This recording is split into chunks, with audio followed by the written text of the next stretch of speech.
Welcome back, and thank you for tuning into Midnight Affairs Tales. We appreciate every single one of you. We'd love to know what part of the world you are watching from right now. Let us know in the comments. Now let's dive into today's story, Chapter 1. The first buzz didn't bother me. The second made me glance at the time, 2:03 a.m. The third? It sent a chill up my spine. Blake lay asleep beside me, breathing steady. His jaw clenched even in sleep. The phone kept vibrating on the nightstand, lighting up every few seconds like a damn strobe light. I leaned over. Just a peek. Ashley, 47 missed calls. By the time I touched the screen to silence it, that number jumped to 49. I froze. Was I hallucinating? I tapped view before my instincts could stop me. You said you'd be back tonight. Why are you ignoring me? She doesn't matter. I need to hear your voice. Please, Blake. I'm pregnant. My mouth went dry. My fingers trembled.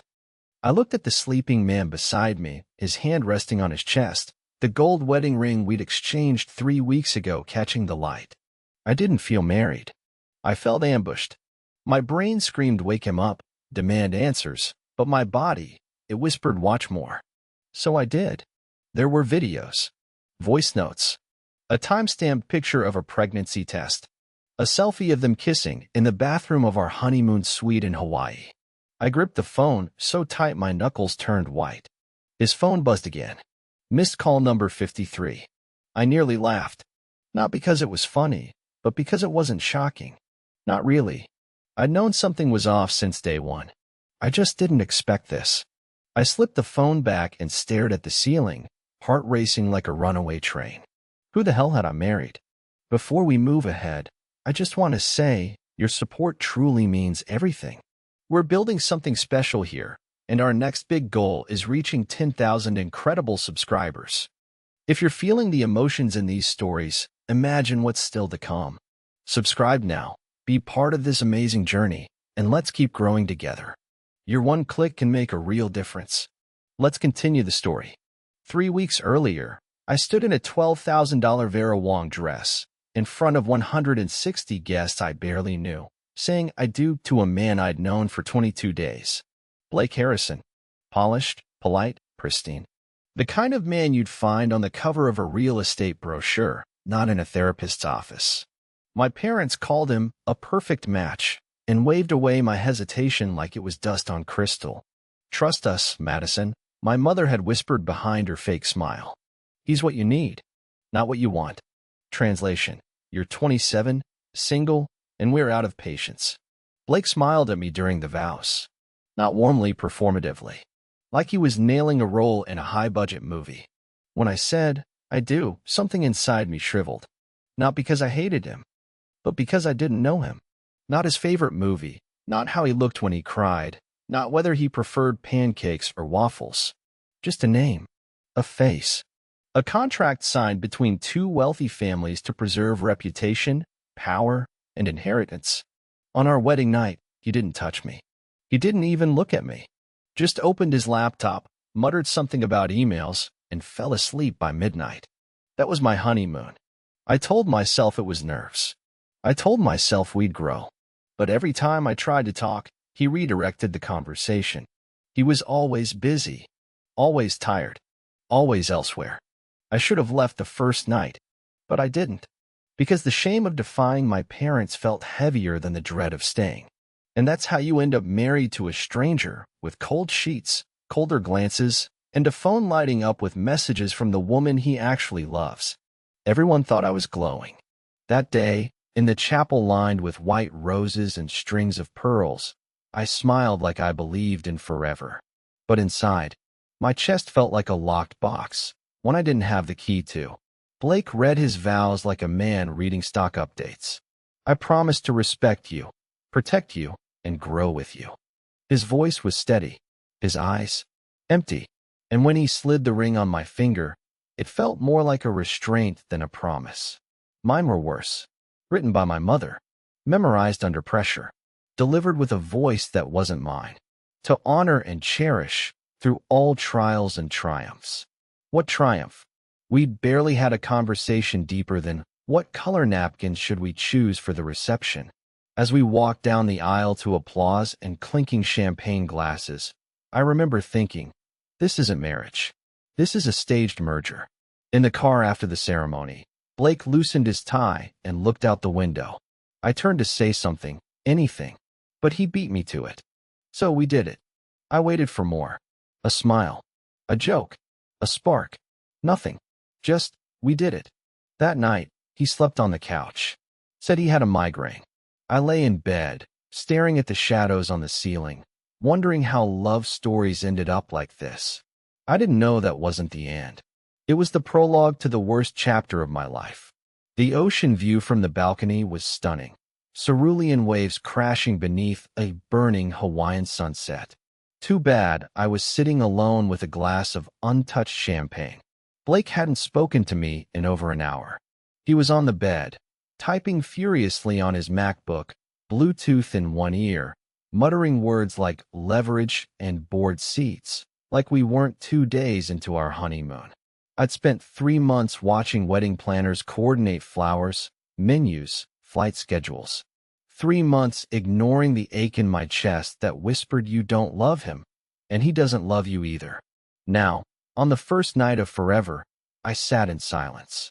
Not awkward silence. Intentional silence. The kind that says, you don't matter enough to even pretend. Do you want to take a walk? I asked gently. The beach looks, I've got a call in 10, he interrupted. I still on his screen. Right. I stood, swallowing the lump in my throat. Enjoy.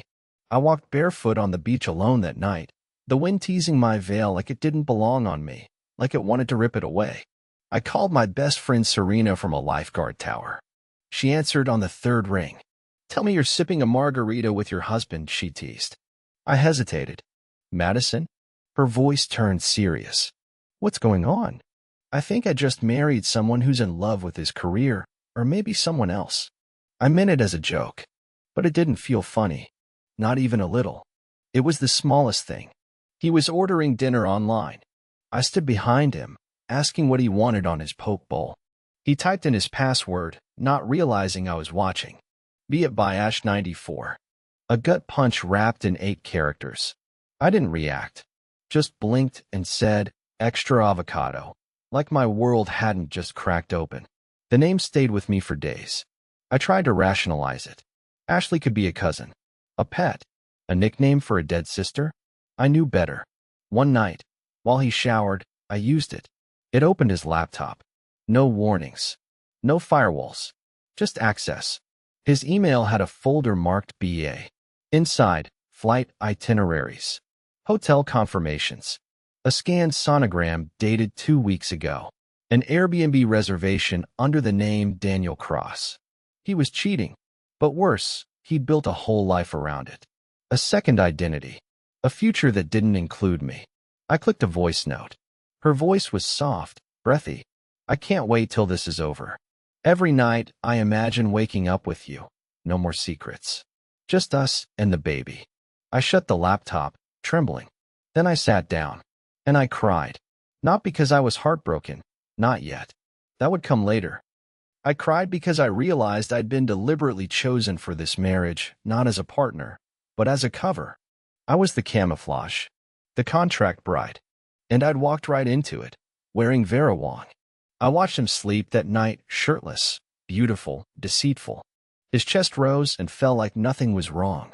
Like he hadn't ripped out my sense of safety and rewritten my life without my permission. I lay beside him, fully clothed, eyes wide open. He stirred. Everything okay? He mumbled, voice heavy with sleep. I wanted to scream. Throw the laptop at his face. Ask him who Ashley was, if he loved her, if the baby was real. Instead, I said, yeah, just couldn't sleep. Because that's what women like me are taught. Don't make waves, don't assume, don't accuse. But in that moment, I felt something shift inside me. I wasn't scared anymore. I was curious. I started noticing things, the burner phone he kept in his coat pocket, the text he'd type under the table at dinner, how he never saved receipts or synced calendars. He wasn't sloppy. He was organized. Like this wasn't new. Like he'd done it before. One night, he kissed my cheek. Just once. Thanks for being easy, he whispered. I nodded, and in my mind, I buried a version of myself. The trusting, obedient Madison? She died that night, and something colder, something calculating took her place. I started noticing the pattern. He'd wait until I was in bed. Then his footsteps would creak across the hallway. The office door would click shut. Locked. At first, I thought he was working.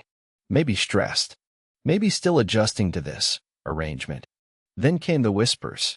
Not full conversations, murmurs. Sometimes a low laugh. One night, I heard my name. I pressed my ear against the door. Couldn't make out the words, but I caught the tone. Urgent. Nervous. Intimate. I stopped pretending. At dinner, I asked, "Who do you talk to at night?" He didn't flinch, just sipped his wine and said, "Business partners." And the locked door?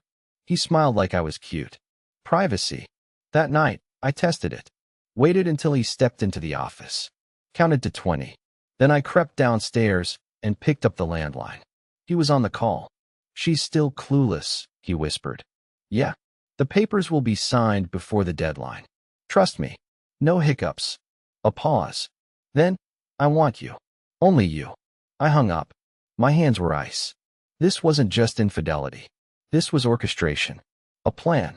I was a temporary actor in a long-running show I didn't audition for. I didn't cry. I didn't scream. I went to the guest room, shut the door, and started writing everything down. Dates, names, passwords, phone calls. If he wanted to play games, I'd play too. But my rules. A week later, his parents invited us for brunch. It was Blake's idea. "My father wants to see how you're settling in," he said. "Wear something soft. He likes modest women." The comment alone nearly made me vomit. We pulled up to a mansion in Pacific Palisades, one of those estates that screamed old money and whispered emotional repression. The kind of place where paintings were older than marriages and secrets were served between champagne flutes. His mother, Karen, greeted me with a glance. Not a smile. Not a hug. Just a glance, like I was a wine she hadn't ordered. She let us in with her lips pressed so tightly, I wondered if she'd ever said a sincere word in her life. Lunch was served by staff. No warmth. No laughter. Just the sound of forks on porcelain and questions asked like test prompts. "So, Madison," his father said mid-sip of espresso, "what do you bring to the Harrison legacy?" Blake cut in. "She's adaptable." I nearly choked. Adaptable? I excused myself to the restroom just to breathe. On the way back, I passed a door left slightly open. A home office. Inside, I spotted a framed newspaper clipping. Harrison Air named successor after trust clause activation. Dated 2 days after our wedding. I leaned closer. The clause? Must be legally married by age 30 to a woman approved by family council. Suddenly, it all made sense. The rush. The charm. The perfect timing. I wasn't a wife. I was a requirement. I tried. God knows I tried. Despite everything, I told myself to wait. Maybe Blake would come clean, show an inch of humanity. So I planned something. His 30th birthday was coming up. A small dinner. Nothing dramatic. Just us, his favorite scotch, and an attempt to feel like something real. I cooked. I lit candles. I put on the dress he once said made me look expensive. He didn't show up. I waited an hour. Texted. Called. Nothing. At 11:47 p.m., he walked in smelling like hotel shampoo and perfume I didn't wear. "Sorry. Work dinner ran long," he mumbled, tossing his blazer on the couch. "Work? At the Langston Hotel?" I asked, tone even. He paused. I watched the gears turn in his head, the calculation. The quiet panic under a polished mask. "You went through my things?" "No. You just forgot to delete your Uber history." Silence. Then cold steel in his eyes. "You're not entitled to monitor me, Madison. This marriage is a partnership, not a surveillance mission." I laughed. "Partnership? You mean the one where I'm the tax break and you're the guy screwing his ex-fiancée behind my back?" His jaw clenched. I reached under the table and threw down the hotel receipt I found in his coat pocket that morning. 2 guests. Ocean View Suite. Paid in cash. His silence screamed louder than any confession. "Happy birthday, Blake." You're officially exposed. The next morning, I couldn't sleep past 5 a.m. The sheet still held the scent of his cologne, a mixture of sandalwood and lice. He was gone when I woke up. Not a note, not a message. Just the blinking light of his phone charger still plugged in, mocking me. I walked into the kitchen in my robe and sat at the island. My appetite was gone. My thoughts weren't. Everything blurred. The forced wedding, his cold touch, his fake parents, the hotel receipt still sitting in my nightstand. I opened my phone and stared at the last text he sent me.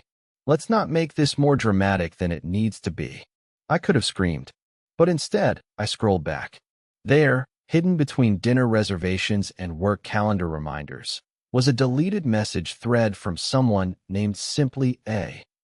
It was still in his cloud backup. He'd forgotten to unlink devices. I tapped. My chest burned. Ashley broken heart. I felt him kick today.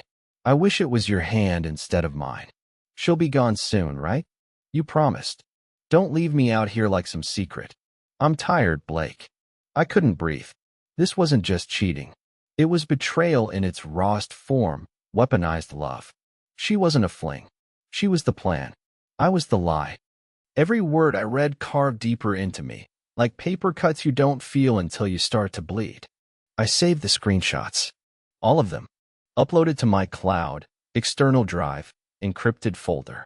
Every message was now a weapon I could use, not to beg for the truth, but to blow it open. I was done crying. The woman in the mirror looked different now. Eyes sharper, shoulders straighter. There was a plan forming, not for escape. For war. I didn't just sit with the pain, I dissected it. And when it finally hardened into something usable, I opened Instagram. I typed in her name. Ashley Hadley. The emoji heart next to her name had burned itself into my memory. It didn't take long to find her. Public profile. Lifestyle influencer. 27. Blonde. Pregnant. Her last post was 2 days ago, a mirror selfie of her growing bump. Caption. Can't wait to meet you, little one, you're already so loved. A knife, straight to the gut. Her smile was effortless. Hopeful. Her eyes still believed in something. I hesitated. My hands hovered over the message button for a full minute. Then, I made a new account. No name. No photo. Just a burner profile. And I typed, "Does he still tell you you're the only one?" She replied in under 3 minutes. "Ashley, who is this?" "Someone who knows what Blake's been promising. And what he's been hiding." Silence. Then, "What do you mean?" I sent her a photo. The hotel receipt. The dinner reservation, the one Blake missed his own birthday for. I could see the typing, bubble flicker, and disappear. Then come back. Then vanish again. Finally, "Are you his assistant? His ex? What do you want?" I stared at the screen. What did I want? Answers? Revenge? Closure? No. I wanted the truth to stop living in the dark. I replied, "I'm his wife." Nothing. Then her profile went private. I waited for rage. For denial. For her to call me a liar. Instead, I got one final message. "Can we meet?" We met at a quiet coffee shop downtown, one of those boho spots where nobody asks questions and everyone's avoiding someone. Ashley walked in wearing oversized sunglasses and an oversized hoodie, despite the California heat. She spotted me instantly. Her face went pale. I expected venom. Instead, she sat across from me with trembling hands and whispered, "You're real." I didn't respond. I wanted her to speak first. "I didn't know," she blurted. "I swear, I didn't know he was married." I watched her carefully. Every blink, every breath. She didn't seem like the type to fake tears, but I wasn't here for sympathy. "You're pregnant with my husband's child," I said calmly. "And I have evidence showing you've been in contact with him before and after our wedding." She swallowed hard. "He told me it was just paperwork. That you were temporary. That his family forced it." My jaw clenched. Temporary? Ashley pulled something from her bag. Ultrasound photos. Dated. Annotated in loopy handwriting. 12 weeks. Baby age. He said once the trust fund was released, he'd leave you. That he needed to play the part a little longer. I stared at the table. "So, I'm the part." Ashley blinked back tears.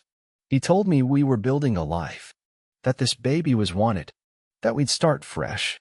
I leaned forward. You still love him? She hesitated, then shook her head. No. I think I loved who he pretended to be. I don't know who he is anymore. Neither did I. But we both knew who he wasn't honest. Safe. Real. She looked at me then. Not as a rival. Not as a co-victim. But as something else. An ally. The day after I met Ashley, I couldn't sit still. Everything felt louder. The click of my heels on the floor, the hum of the fridge, even the soft tapping of rain against the window. Every sound reminded me I was living in a house built on lies. That evening, Blake came home early. Want sushi tonight? He asked, loosening his tie like nothing was bleeding beneath the surface. I stared at him for a second too long. Sure. He smiled. Like we were normal. But I wasn't playing normal anymore. After he left the room, I went to the home office. I'd found his old password. He never thought I'd be bold enough to use it. He was wrong. The desktop loaded fast, sleek, clean, sterile. But I knew better than to trust the surface. I clicked through folders, files, then one named M Assets Protected. Password prompt. I guessed. Be it by Ash94. It opened. Inside, scanned documents, business agreements, PDFs labeled with my name. One stood out. Prenuptial Addendum Clause 4B. My signature was there. Or something that looked like it. It hit me like a punch to the gut. He'd forged it. The clause stated I had no rights to any of his holdings unless infidelity or criminal fraud could be proven, in writing or digital trace. I scrolled faster. There was a list of scheduled trust fund transactions. One entry jumped out. $2.5 million. Trust trigger requires proof of legal marriage before 30. Dated 3 days after our wedding. It was never about love. Not even about appearances. Blake didn't marry me. He hired me. Without telling me. I wasn't his wife. I was his alibi. The lies weren't random. They were structured. Timed. Engineered. Blake wasn't just cheating. He was orchestrating an exit, and I was the decoy keeping his empire from collapsing. I sat across from Ashley again. This time, in my car, parked at the edge of a marina where no one cared if 2 women cried or conspired. She brought receipts. Literal ones. Restaurant tabs. Cash withdrawals. Gift shop charges, all while he told me he was in meetings or out of signal range. You said you met him 5 months ago? I asked, flipping through the stack. 6. We reconnected at a charity event. He said he'd just gotten out of something toxic. Said he was trying to fix his life. Toxic. Fix. The irony almost made me laugh. He ever mentioned me by name? I asked. Ashley nodded. He said you were part of a strategic arrangement, and not to worry, that you'd be gone soon. That did it. Gone. Like I was a stain he could bleach out of his perfect narrative. I pressed record on my phone and slid it closer. Say that again, I whispered. She looked at me, hesitated, then repeated. He told me his marriage was a placeholder. That as soon as the inheritance hit, you'd be out. No drama. Quietly. I stopped the recording. That was it. The first crack in his airtight story. The first thread I could pull. Ashley touched her stomach and sighed. He was never going to choose me, was he? I shook my head. He wasn't going to choose anyone. The discovery came when I least expected it, while I was rearranging the living room bookshelves. I was trying to pretend life was normal, that I was just bored, organizing hardcovers. But my fingers brushed something strange behind a row of business books. A small black dot, no bigger than a thumbprint. I leaned closer. It was a hidden camera. My stomach flipped. I found another in the kitchen light fixture, a third behind a wall painting, a fourth in our bedroom smoke detector. Panic surged, but I forced myself to breathe. Blake hadn't just betrayed me emotionally. He was documenting me movements, reactions, patterns. I wasn't just being used. I was being watched. Every fight, every tear, every late-night pacing session. All of it, on file. And for what? To use in court? To discredit me later? To paint a narrative where I was unstable or unfaithful? I went straight to Celeste, my lawyer. I'd hired her 2 weeks earlier after our first consultation. Quiet, brilliant, unshakable. She raised one brow as I placed the hidden cams on her desk. Smart bastard, she muttered. But not smart enough. Recording without consent in a private residence?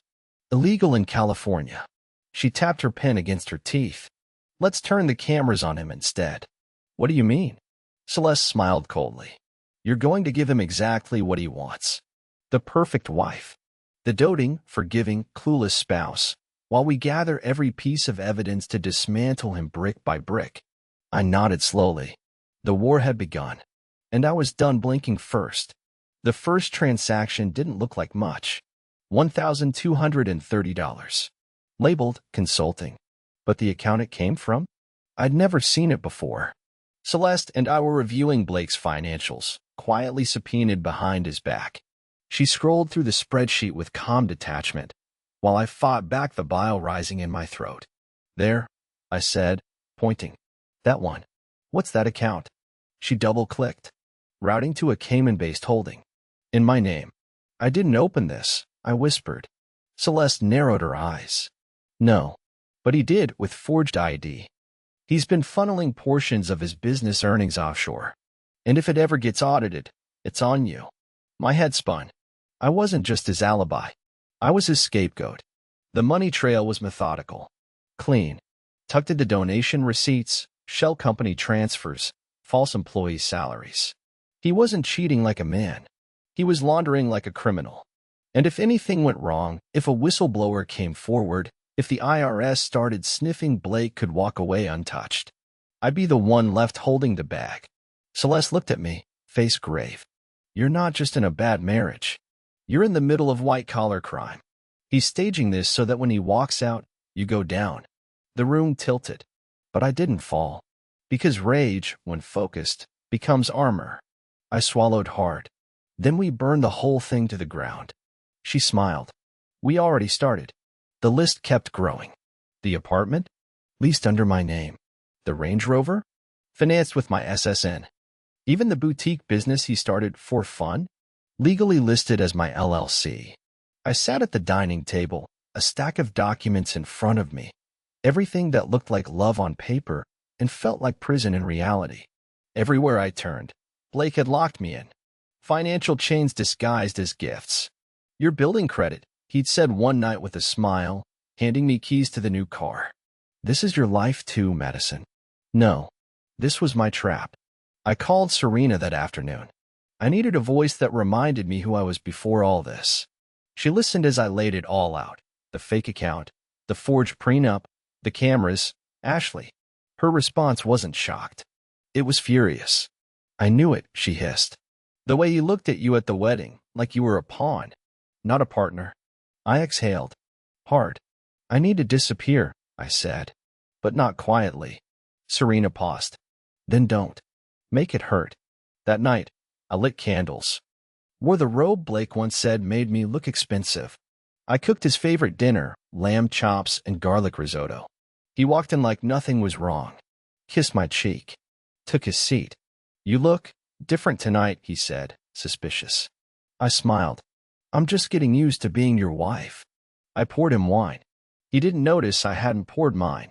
Let him get comfortable. Let him believe I was soft again. Because I was sharpening knives where he couldn't see. Celeste sat across from me in her high-rise office, a legal pad filled with notes and a fire in her eyes I hadn't noticed before. She'd stopped being just my attorney. Now, she was my co-strategist. I've started drafting divorce papers, she said, sliding them across the table. We'll sit on them for now. The goal isn't just freedom. It's leverage. I nodded, fingers trailing the embossed edge of the document. What about the prenup?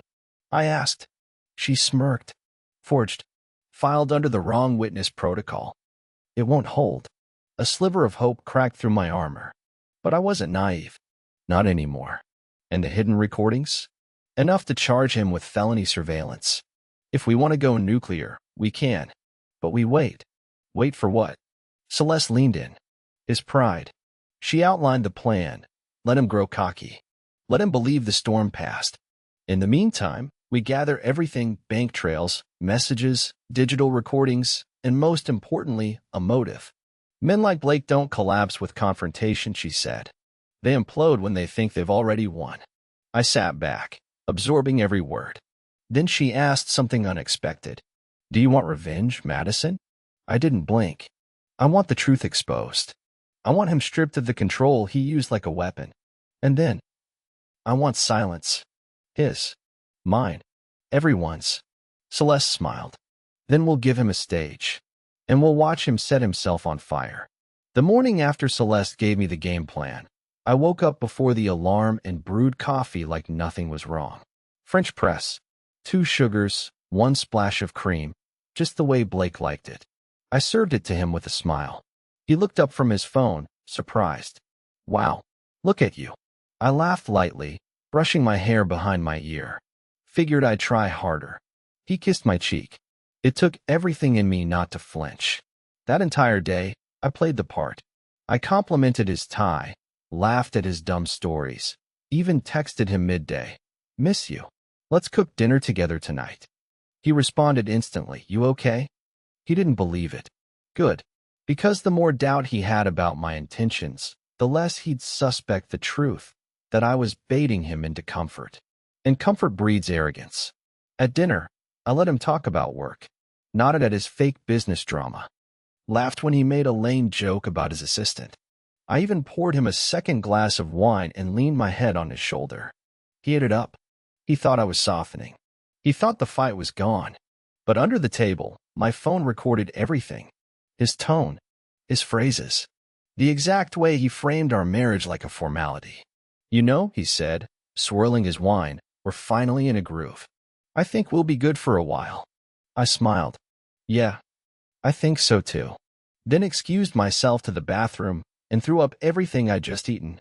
Not because I was disgusted, but because the act of pretending to love a man who had hollowed me out from the inside was harder than I thought.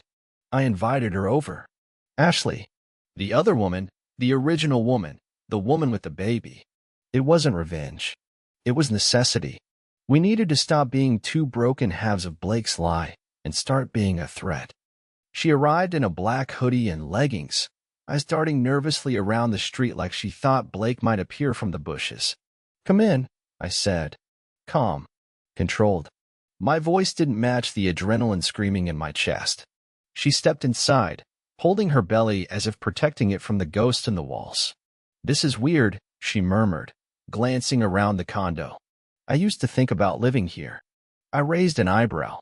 He told you that? She nodded. Said you were moving out in May. That he'd turn your office into the nursery. I didn't reply. There was no point in telling her how many nights I cried in that same office, surrounded by fake business files and real panic. We sat across from each other in silence. Then she reached into her tote and pulled out a slim USB. Everything I have. Messages, calls, voicemails, photos. I plugged it into my laptop. Saw folder after folder, labeled with names like September, Vegas, October, Malibu, prenup talk. You recorded your conversations? She shrugged. He got slippery. I got paranoid. I looked up. Do you want him to go down? Her jaw clenched. I want him to regret ever thinking women like us are disposable. For a second, I saw her, not as Blake's mistress, but as me. Before the wedding. Before the lies. Before the war. You're in? I asked. She nodded once. Firm. Let's kill the king. I didn't want to call them. But Celeste said we had to start laying groundwork. Social, legal, personal. People had to know what was happening before Blake started spinning his version. So I called my parents. My mother answered on the second ring. Sweetheart. Finally. Her voice was syrupy. Too sweet. That meant she wanted something. I got straight to it. I'm filing for divorce. Silence. Then, excuse me. I repeated it. Slower this time. Like speaking to a stubborn child.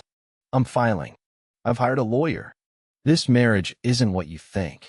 I expected questions. Concern. Instead, my father took the phone.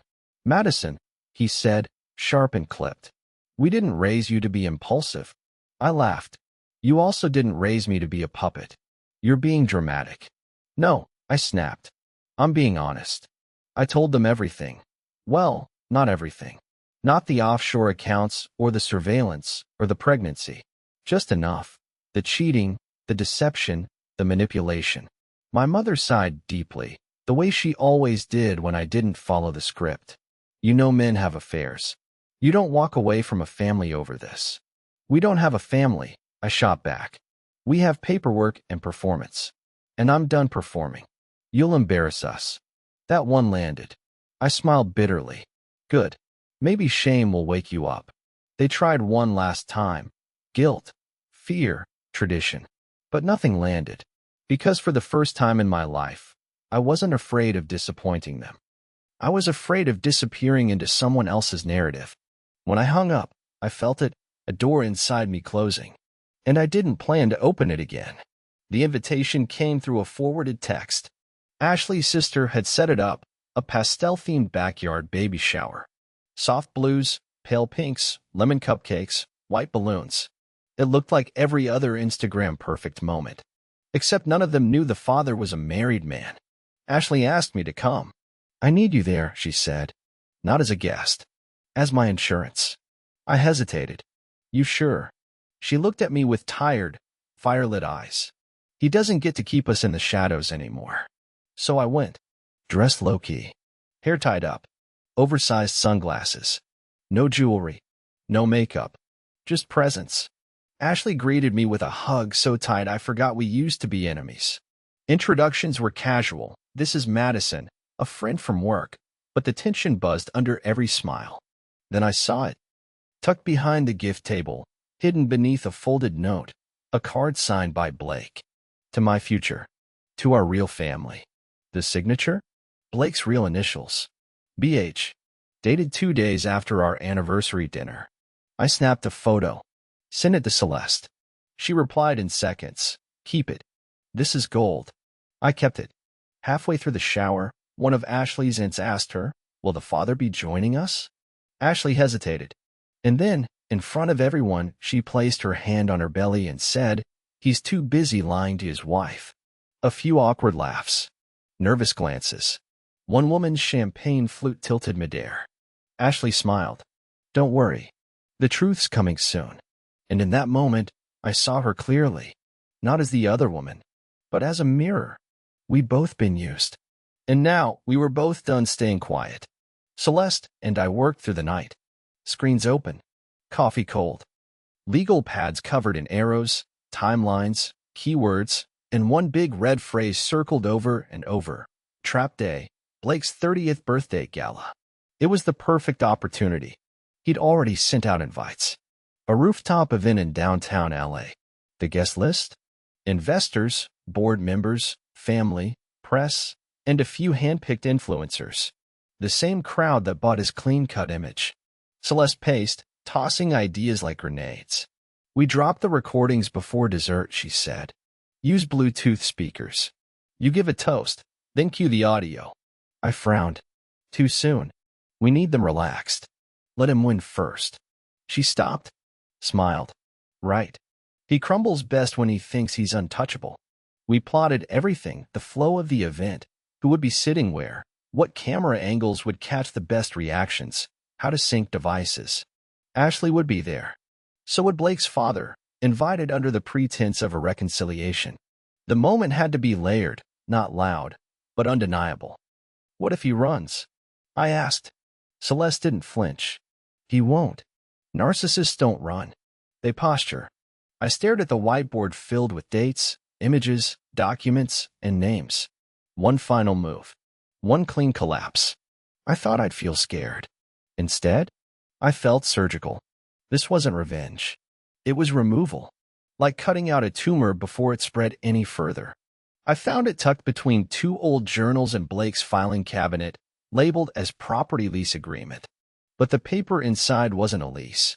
It was a prenup. Signed. Stamped. Filed. And forged. My name was there, only the signature wasn't mine. I compared it to old tax documents. The loops were wrong. The M slanted the opposite way. The ink flow, too rushed, too robotic. I took a deep breath and brought it to Celeste. She took one glance, then burst into a low, bitter laugh. This idiot used a DocuSign template. It's traceable. If he filed this with the state, he's cooked. She typed furiously, pulling up the official county records site. There it was. Filed 3 days after our wedding. Backdated to a week before. Illegal. But he counted on me never checking. I wasn't supposed to question him. I was supposed to float through this marriage, grateful, pretty, controlled. Instead, I was building a timeline. A legal trail. A bomb. I stared at the signature again, heat rising up my spine. All this time, I thought I was overreacting. Dramatic. Emotional. But no. I had married a man who not only cheated, lied, and manipulated, but who had literally forged my identity to protect his fortune. This is it, Celeste said, her voice deadly calm. We prove this, and the prenup's void. I smiled, a slow, exhausted, sharpened thing. Then let's end this on his biggest night. I hadn't felt right in days. The kind of wrong you don't admit out loud, not because you're scared, but because you already know the answer. It was Serena who said it first. You look pale, she whispered one afternoon as we met for coffee. And you keep touching your stomach. I laughed it off. But that night, alone in my bathroom, I stared at the box I picked up at the pharmacy like it was a grenade. Pregnancy test. Clear result. 99.9% accurate. The irony wasn't lost on me. Blake's mistress was pregnant. What were the odds his wife would be too? I locked the door. Took the test. Waited. 3 minutes later, my breath caught in my throat. 2 lines. Positive. I sat on the cold tile floor, the test clutched in my fist, tears burning hot behind my eyes. Not because I was afraid of being a mother, but because now I had something to protect. Something innocent. Something that had no idea it was conceived inside a lie. I didn't tell Celeste right away. Not yet. This wasn't leverage. This was life. And for the first time, this wasn't just about revenge or justice. This was about survival. And Blake? He'd never know. The next evening, Blake got home late. His tie crooked, breath smelling of whiskey and arrogance. I was seated on the couch, the TV playing some muted cooking show. He tossed his keys on the counter and poured himself a drink without looking at me. I didn't plan to tell him, but the words came out anyway. I'm pregnant. He paused, glass midair, turned slowly. What? I stood, arms crossed over my chest, voice flat. You heard me. He laughed, like actually laughed. You're joking. I didn't move. The smile died. You're serious? I nodded once. His face shifted from confusion to irritation. You didn't do this on purpose, right? The words hit harder than any slap. I stared at him. Are you asking if I trapped you? After everything you've done. He ran a hand down his face. Madison, this complicates everything. I blinked. That's all you have to say? I can't. I have things in motion. This isn't the right time. This isn't the right time. My stomach turned. My baby, his baby, was an inconvenience. An obstacle. He wasn't angry. He was calculating. Thinking of damage control. Thinking of exit routes. That's when I knew he didn't deserve to be a father. And he damn sure wouldn't get a choice in this child's life. It was Celeste's idea. He's being too careful, she said. He's hiding things from both of you now. We need access he doesn't expect. So Ashley and I met again. Neutral ground, a parking structure near her OB's office. She handed me her phone. I handed her mine. For 48 hours, we'd walk in each other's digital shoes. And Blake wouldn't know which woman was watching. That night, I sat in bed, Ashley's phone buzzing beside me. First came a message. Blake, I told you not to text me this late. She's been acting strange lately. Then, once this baby's gone, we're free. You and me. Like we planned. I stared at the screen. Gone. That's how he referred to my baby. Gone. Like a piece of trash. Like a delay in his schedule. I forwarded the messages to Celeste. Every word. Every emoji. Every vile, selfish, cowardly thing. By midnight, I had compiled over 40 screenshots, all confirming what we now knew. He wasn't just a liar. He was a man preparing to walk away from 2 lives he created. One by deceit, the other by biology. And now, he'd lose both. It was a small black cube, no bigger than a thumb, tucked inside a potted plant in the home office. Serena had slipped it in during a quick visit, while Blake was conveniently out with clients. The device synced to my phone in seconds. For the next 4 nights, I watched, and what I saw nearly made my blood stop cold. Blake wasn't working late. He wasn't taking investor calls. He was meeting a man, bald, mid-50s, expensive watch, Eastern European accent. Their meetings were short, tense. Documents were exchanged. USB drives. Envelopes. No words. No digital trail. Just silence. Celeste's tech team isolated the footage. Ran facial scans. Cross-referenced LinkedIn, company directories, court filings. The man's name? Luka Morovich. Former financial advisor. Disbarred for embezzlement. Alleged ties to 2 offshore money laundering operations based out of Panama. What the hell is Blake doing with him? I whispered. Celeste's eyes never left the screen. He's not just hiding money, Madison. He's moving it. He's preparing to vanish.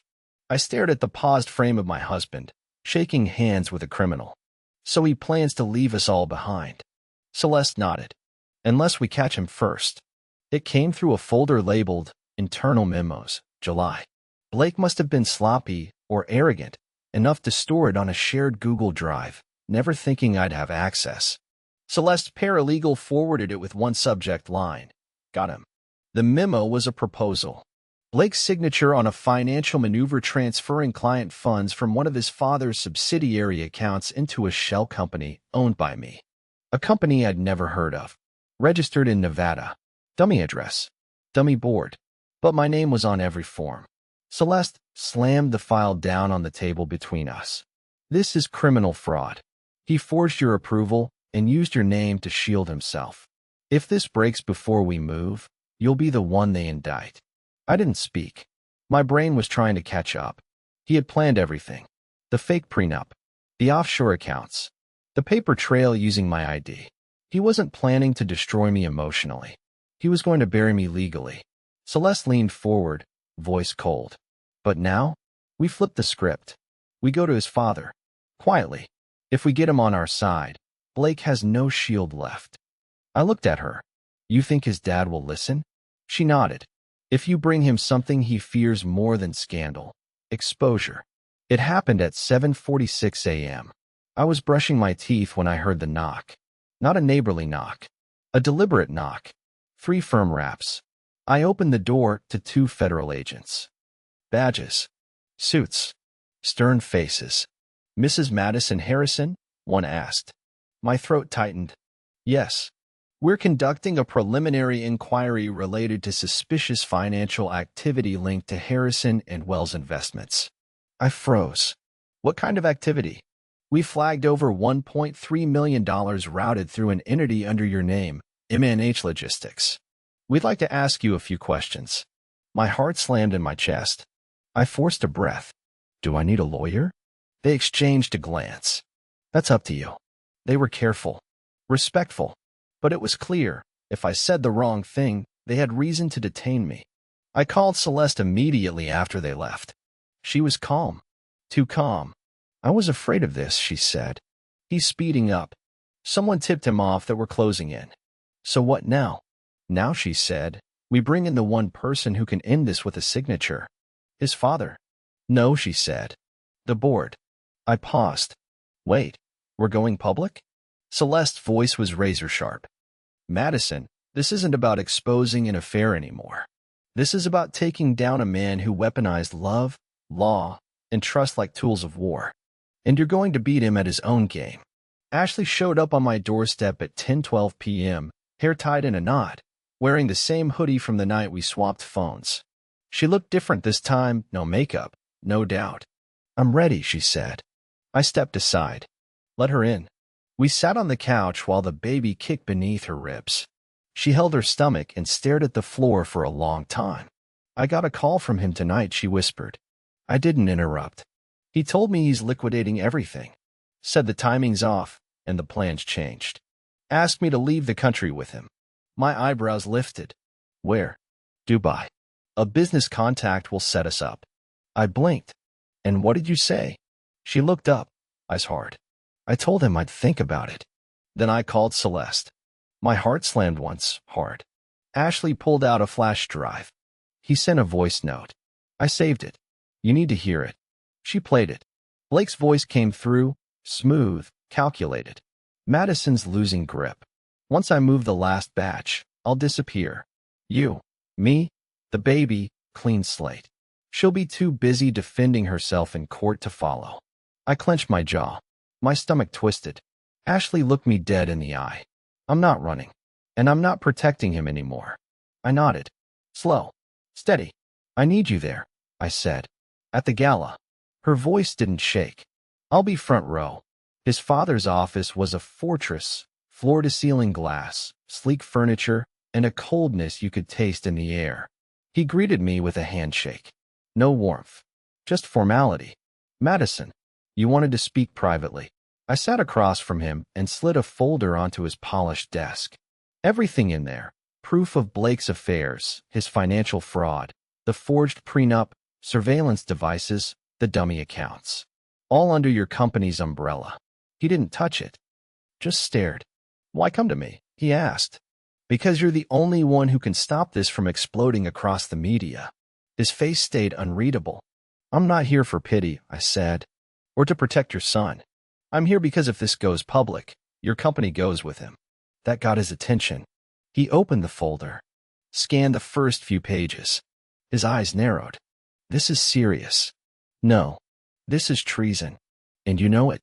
For the first time, I saw it. Regret. Maybe even shame. He rubbed his temple. What do you want? Blake's trust fund frozen. His accounts locked. And a statement from you at the gala, confirming his suspension pending investigation. He exhaled, long exhausted. Do you understand what this will do to my family name? I leaned forward, cold and steady. I understand what it's already done to mine. Silence. Then, slowly, he nodded. You'll have what you need. And just like that, the empire began to rot from the inside. The ballroom sat 36 floors above downtown lane glass walls. Gold fixtures, black marble floors that reflected the chandeliers like water. It looked like power. Blake's name was everywhere, etched in acrylic across photo backdrops, embossed on the menus. His logo shimmered in the corner of every projection screen. He was throwing a celebration for himself, and he had no idea it was his funeral. Ashley arrived first, dressed in satin navy with a small gold pin, a discreet mic attached just below her neckline. She squeezed my hand as she passed. Celeste manned the tech booth at the back of the room. She looked like she was born there. Wires, laptops, backups, encrypted feeds. Calm, focused, lethal. Guests poured in. Investors. Executives. A few social media names I recognized from scandal blogs. Madison Harrison? Barely a blip on their radar. Good. Blake entered last. Black tux, smug grin, glass of champagne in hand. He shook hands like a senator, kissed cheeks like a prince. His father flanked him, stoic. Everything looked perfect. And that was the point. At exactly 8:15 p.m., Celeste gave me a nod. I stepped onto the stage with a glass in hand. The mic clicked on. Good evening, I said, smiling as Blake turned. And in that moment, for the first time in months, I wasn't afraid. Blake raised his glass toward me from across the room, his signature grin flashing beneath the low golden lights. He didn't know. He really didn't know. That was the terrifying part, how convincingly he'd lied to himself. How fully he believed I'd forgiven him, forgotten the cold nights, the hidden cameras, the betrayal. He started toward the stage, motioning for the mic. I beat him to it. I spoke first. I just want to take a moment, I began, voice warm, steady, practiced, to celebrate not just Blake's birthday, but the incredible legacy he's building. Applause erupted. Champagne clinked. A few cameras flashed. He stood at the edge of the platform, smiling like a man who owned the world. I held his gaze. You've built something powerful, Blake. But even powerful things need truth at their foundation. A flicker of confusion passed over his face. Good. But don't worry. Tonight's not about shame. His eyes narrowed, cautious now. I smiled. It's about clarity. Before he could step forward, Celeste gave the signal. The screens behind me lit up. At first, people didn't register what they were seeing. A document appeared, black text on cream paper, a scanned signature across the bottom. Then the red annotations popped up. Fake signature. Forged timestamp. Filed after marriage. Gasps rippled through the crowd. I turned to face Blake, watching the color drain from his face. Blake Harrison, I said clearly, filed a forged prenuptial agreement 3 days after our wedding. Falsified my signature. Backdated the filing. Used it to reroute millions into offshore accounts under my name. Someone shouted. Another guest dropped their glass. Blake stepped forward. Madison, what are you doing? I didn't blink. What you never expected. Telling the truth. Behind me, Celeste cued the next slide, a voice note. Blake's voice filled the room, played from the speakers loud and unedited. Once this baby's gone, we're free. You and me. Like we planned. The crowd froze. Blake stared at me like he'd never seen me before. I leaned toward the mic again. You thought I was a placeholder. A pawn. But tonight, you're going to learn what it feels like to be discarded. The silence shattered when Blake's father stepped up beside me, clearing his throat into the mic. I apologize for this interruption, he began, voice sharp, commanding. But my daughter-in-law is correct. Murmurs exploded. He lifted the folder I had given him days earlier. An internal audit confirms fraudulent filings under Harrison and Wells. My son's involvement is now under legal review. Effective immediately, he is suspended from the board. Blake's face went bloodless. You can't do that, he snapped. His father didn't flinch. I already have. Gasps turned to whispers. Phones came out. Guests began recording. The illusion shattered. The empire Blake had spent years constructing, through charm, deceit, manipulation, crumbled in minutes. He turned to me, desperation cracking through his composure. You did this to humiliate me? No, I said, eyes locked on his. I did this to survive you. Behind him, Ashley stepped forward, hand on her stomach, unapologetic. And so did I. The gala ended in chaos. Security escorted Blake out through the service elevator, avoiding the flashes of paparazzi already swarming the front. His father gave one last glance back before leaving, eyes full of something between disappointment and grim resolve. I stayed until the last guest left, until the music died, until the lights dimmed. Then I sat alone in the middle of the dance floor. Ashley joined me 20 minutes later. She didn't say anything at first, just lowered herself beside me with a sigh, her baby kicking softly beneath her hand. You okay? She asked finally. No, we both laughed, tired, raw, free. He's going to fight back, she warned. I know. Are you ready? I looked out over the city, the high-rises, the headlights, the noise of a world still spinning. Yes, I said, but this time, I'm not playing defense. She reached over, squeezed my hand. Neither am I. That night, I didn't cry. I didn't break. I just slept, for the first time in months, without fear of who might be watching me. The story broke the next morning. Front page of Business Confidential, then Forbes, then every social media platform that had ever celebrated Blake Harrison as a visionary entrepreneur. Fraud scandal rocks Harrison and Wells. Son suspended amidst embezzlement probe. Blake's face was everywhere. Slick hair, confident grin, branded suit. And beneath it? Words like fraud, deceit, forgery, pregnancy scandal. I sat in my kitchen, watching it unfold on the muted news channel, coffee in hand. Not shaking, not scared, just steady. Celeste called within minutes. It's done, she said. The IRS has formally opened an investigation. Your name's been cleared in the internal filings. The forged documents were traced back to his old assistant. She flipped. I closed my eyes. Relief hit differently than I thought it would. It wasn't warm. It wasn't dramatic. It was quiet. Like the weight lifting off your chest so slowly, you barely notice it until you take your first full breath. But it wasn't over. Not yet. Blake didn't show up for the first hearing. His lawyer did, smug, polished, and overconfident. He tried to stall, tried to shift the narrative, tried to make me look like the emotional wife with a vendetta. But Celeste shredded every attempt. She presented documents, showed footage, played voicemails, introduced the prenatal medical records proving I was carrying his child, and that he'd made plans to abandon both me and Ashley. Even the judge looked disgusted. Then Celeste slid over the final piece, Blake's own recorded admission. "Once this baby's gone, we're free." Gasps in the courtroom. Whispers. The judge banged her gavel. "We will reconvene in 10 days for sentencing." At this point, Mr. Harrison's involvement in financial misconduct and domestic deception is not just clear, it's criminal. The lawyer looked like he wanted to disappear into his briefcase. I stood up slowly, facing the cameras waiting outside. I didn't speak. I didn't need to. The truth was doing the talking now. By Friday, Blake was trending. But not for his charm. Not for his pitch deck genius. He was now exiled heir. Pregnant wife brings down corporate empire. Blake Harrison, from CEO to con artist. Talk shows dissected his fall like a crime documentary. Influencers posted sympathy videos for me and Ashley, hashtagging it with things like hashtag Madison deserved better and hashtag justice for her. Someone even made a TikTok using clips from our gala, overlaid with Billie Eilish's Therefore I Am. I couldn't lie. I laughed. Ashley came over that night.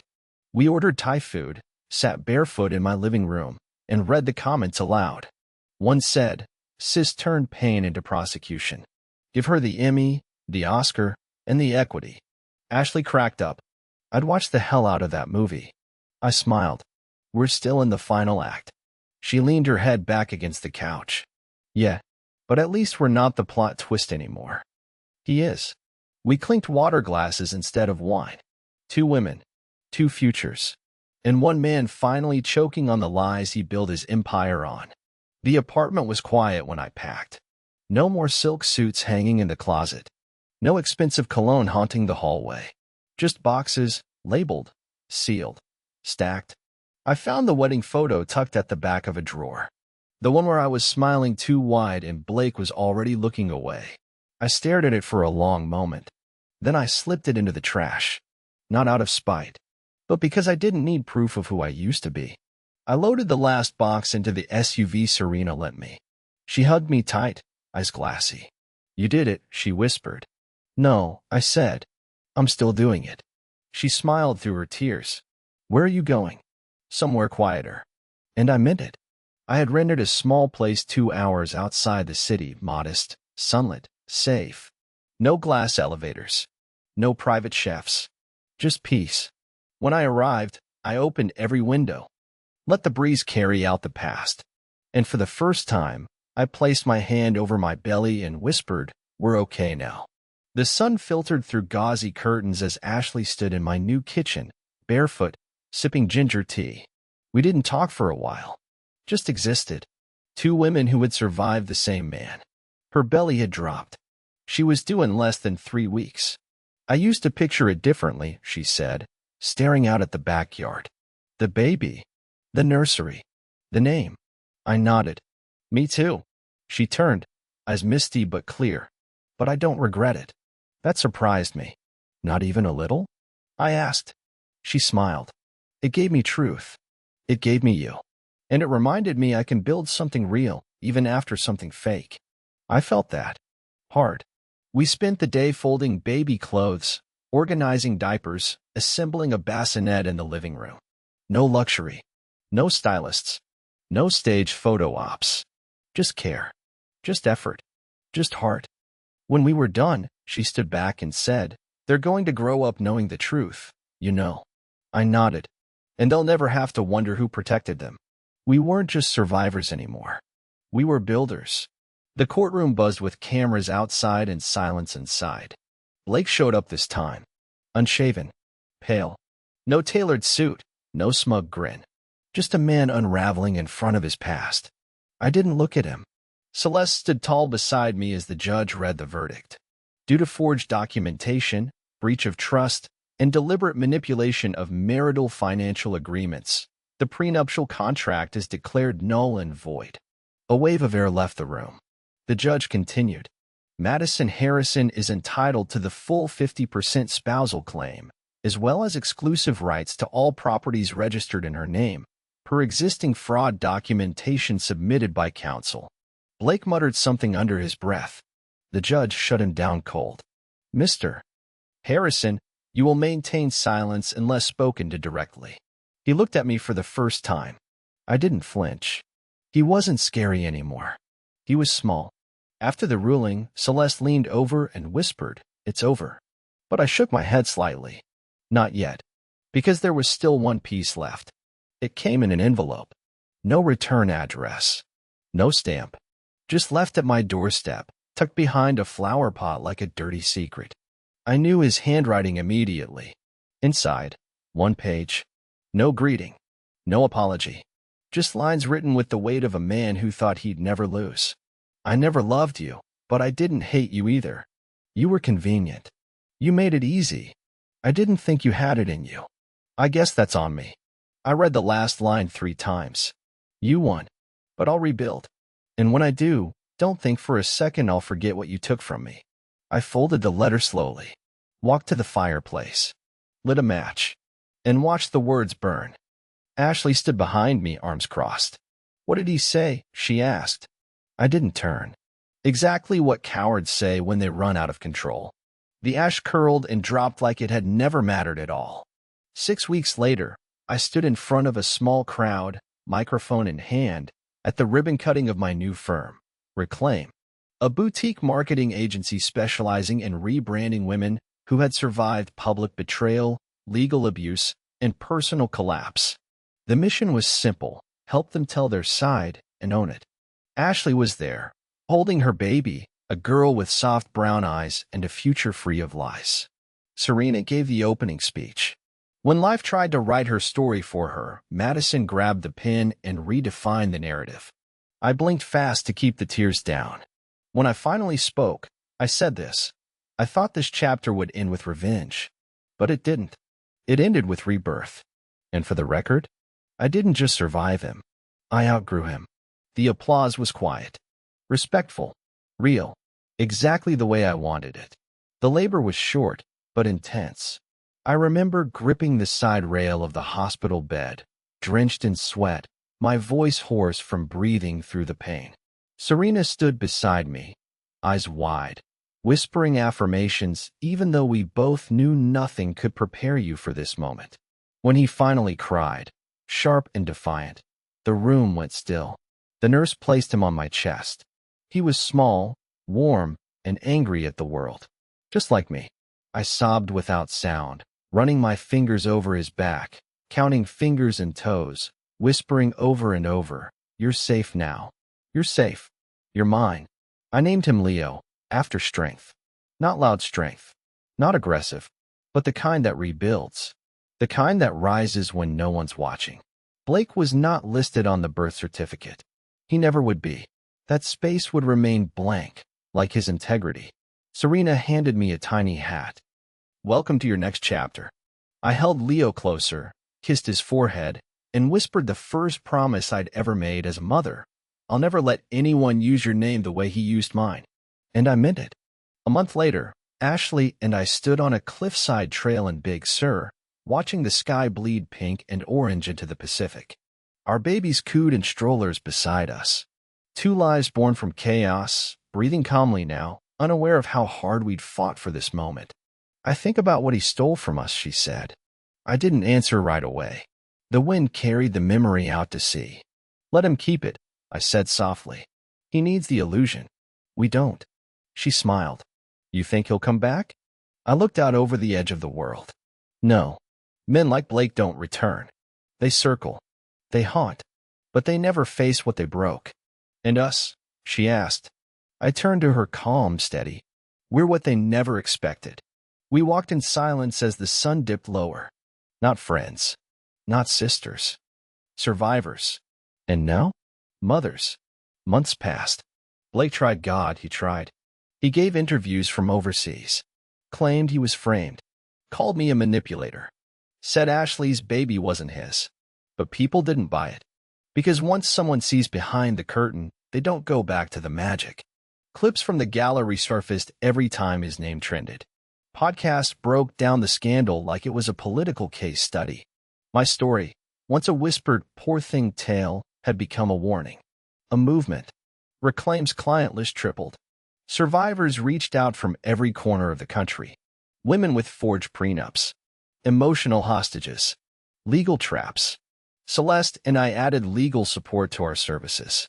And slowly, Blake's voice faded. Less press. Fewer defenders.